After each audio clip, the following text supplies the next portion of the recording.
You guys finished 7-9. There's one game that Lions fans still talk about this day, and I got to witness in person at Ford Field. Was the game against Dallas at Ford Field. You guys are down 30-24, less than a minute to go. Matthew Stafford comes into the huddle, gives you guys a play call. What's going through your mind before that snap and during the play when you know the ball's in the air and it's heading your way? Well, even if you like backtrack a little bit, I feel like we had the ball with like under like 3 minutes left to go. And I don't remember if we turned it over on downs or something. And then Dallas kicks a field goal and then we get it back with like a minute, as you said, to go. And I had a route that I still remember to this day. It was kind of like a curl route. And I don't remember if it got broken up or I dropped it or what happened, but like you sit there and you replay that in your head and you're like, God, like I had a chance to do something big and it just, the moment just got away from me. I can't let that happen again. So when we got the ball back and we are like, hey, we just go down, we're down six, like we can go down and win this thing. We can go down and win this thing. We get Calvin catches a couple, he catches one over the middle, kind of diving on like a dig. And then we hit a couple of other little short passes and they were playing the coverage. They're kind of playing a two shell with, kind of the safeties and everybody deep. So I don't think we had any timeouts. So Nope. as we're running, they kept running kind of similar coverage where they were running this cover two, not to let you outside. So what I did is I widened. I don't remember, I think it's Brandon Carr that was guarding me, but anyways, in the coverage, I widened him. And as I widen him, he obviously doesn't want to let me outside. So I slip inside of him and then I get back wide. And so Matthew just naturally, because of the pressure, rolls kind of to his right a bit and then just kind of puts a missile. And I wasn't really thinking. It was more of a reaction. It's like, hey, I got out here, I got back to my spot. The safety's kind of hanging towards the middle. He's not all the way over here. And Matthew just puts a dart and I catch the ball and yeah, I get knocked out of bounds and it gives us a shot to, be in scoring position. Next play, he hits Calvin. Calvin gets knocked down on the one, which I thought he was in. And then without anyone knowing, I don't think Dom Rayola knew. I don't think anyone knew what Matthew was doing. He's yelling like spike it, Yeah. or whatever, clock it, whatever he's yelling. Clock it, clock it, clock it, Riley! Riley!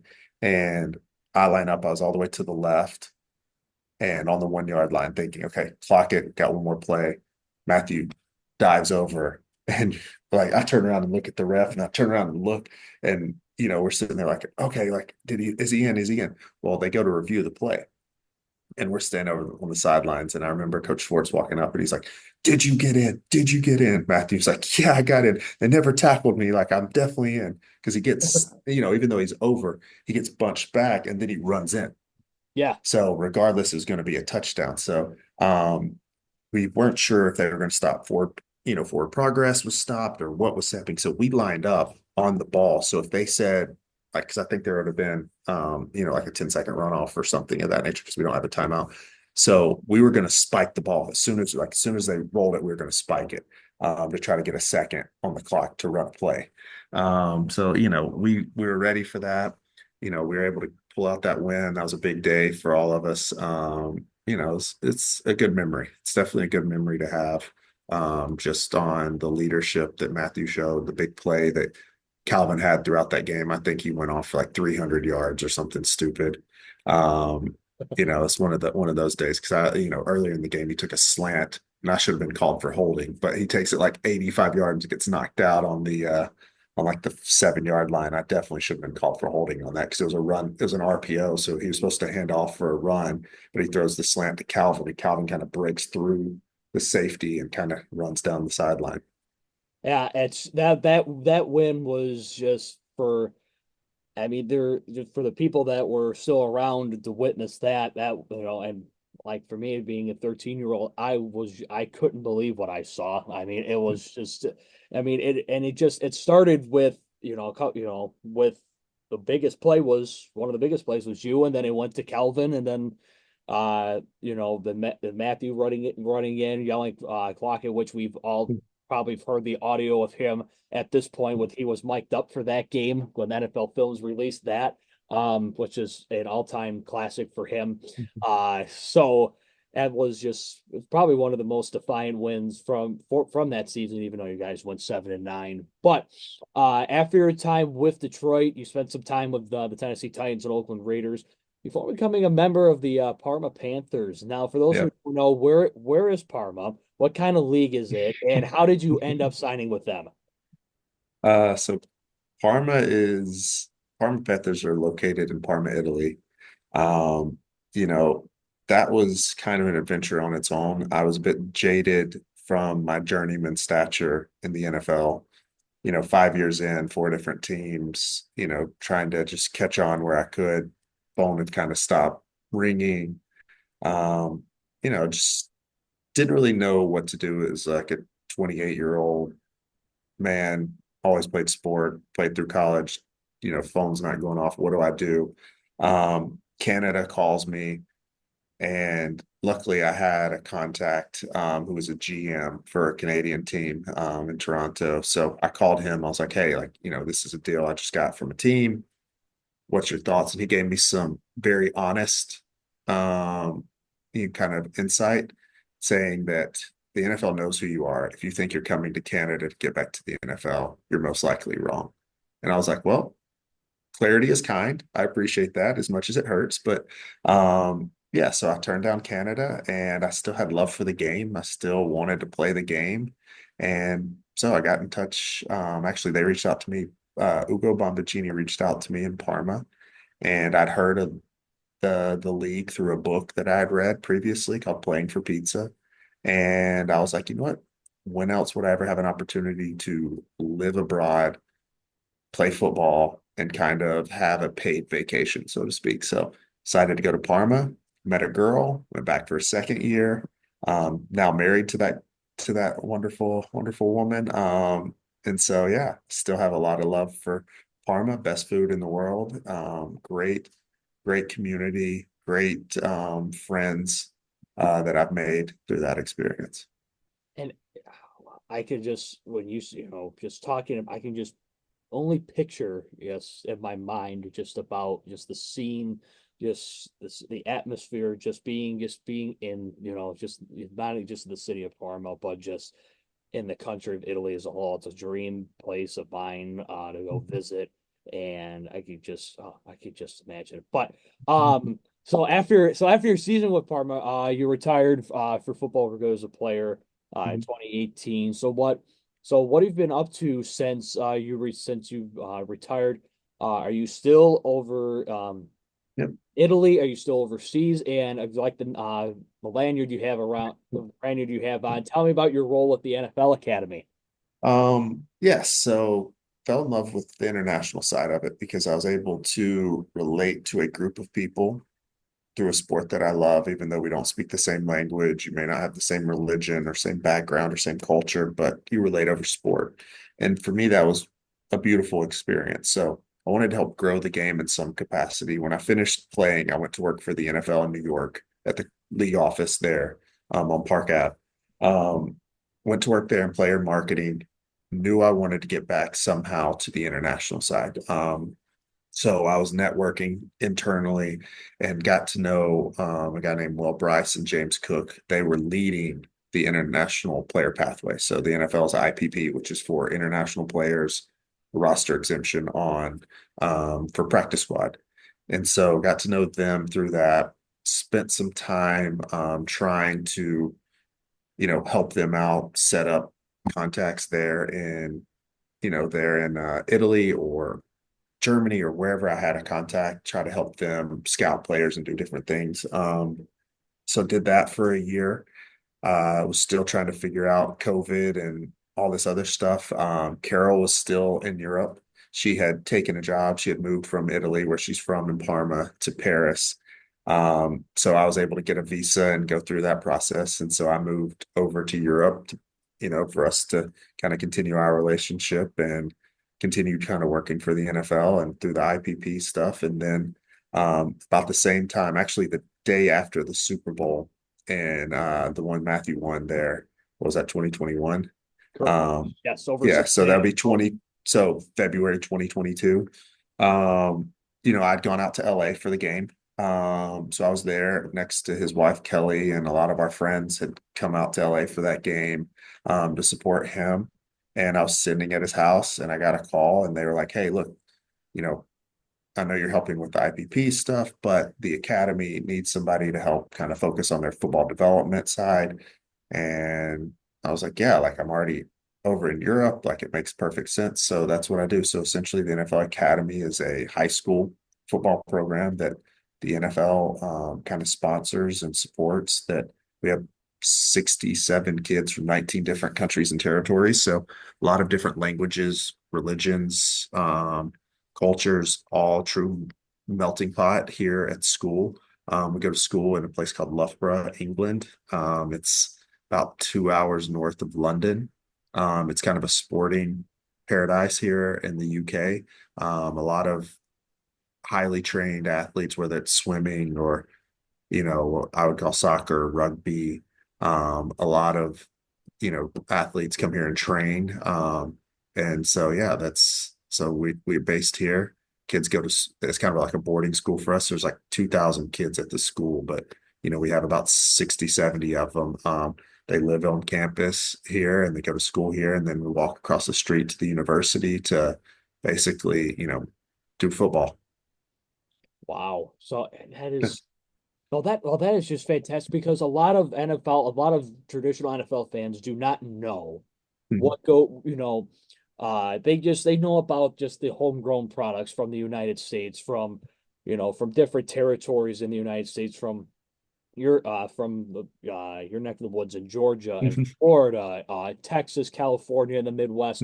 They know just about how those college kids come to be, and they turn into prospects for the NFL.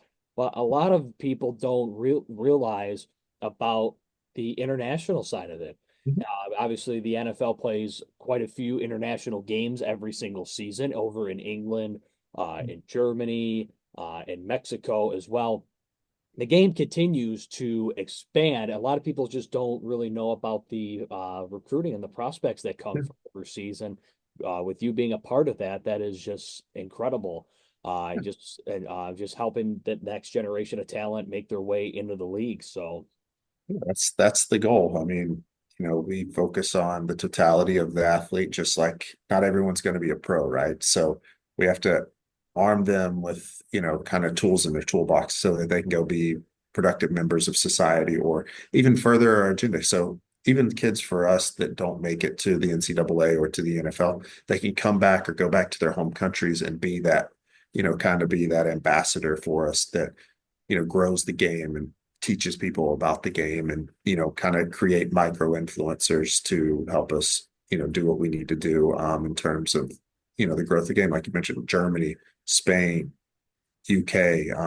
They've announced, I think there's going to be a game in Australia in 2026. So there's games happening all over the world, and there's a lot of good football. We've had, I think, 20 kids sign in the last, so the 20, I guess it'd be the 2024 class and 2025 class, our last two signing classes. We've had 20 guys sign, whether that's Division 1 to Division 3, out of our roster. So it's a lot of turnover, but it's a lot of opportunity for guys to continue to grow and keep air in the football and continue to develop.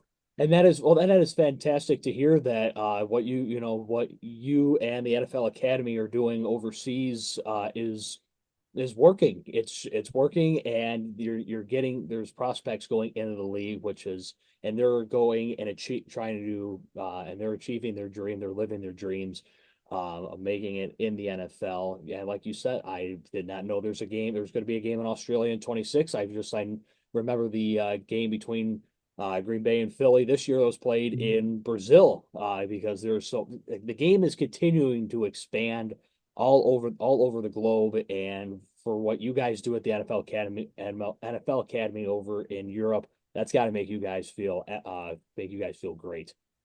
It's an awesome experience. It's going back to the purity of the sport. Like, why do we do this? It's to, it teaches you a lot about adversity, teamwork, any type of, any type of life lesson can be taught through sport, especially this sport. So it's great to bring it over to a country where it's a bit foreign, and for us to continue to grow and develop young men. And hopefully, as we continue to grow, flags now in the Olympics are going to have potentially young women also they're competing as well. So it's just an opportunity to continue to grow the sport, teach those life lessons, and hopefully one day we see a lot more people picking up a football than drilling a basketball or kicking a soccer ball around.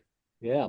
And finally for you, Kris, there's in the recent years with the expansion of the NFL going playing games in South America, in Mexico, in Germany, in Europe, there's been a lot in the media and press. There's been a lot of negativity that has come with that, saying, "Oh, what the NFL is going overseas. We could host England could host a Super Bowl."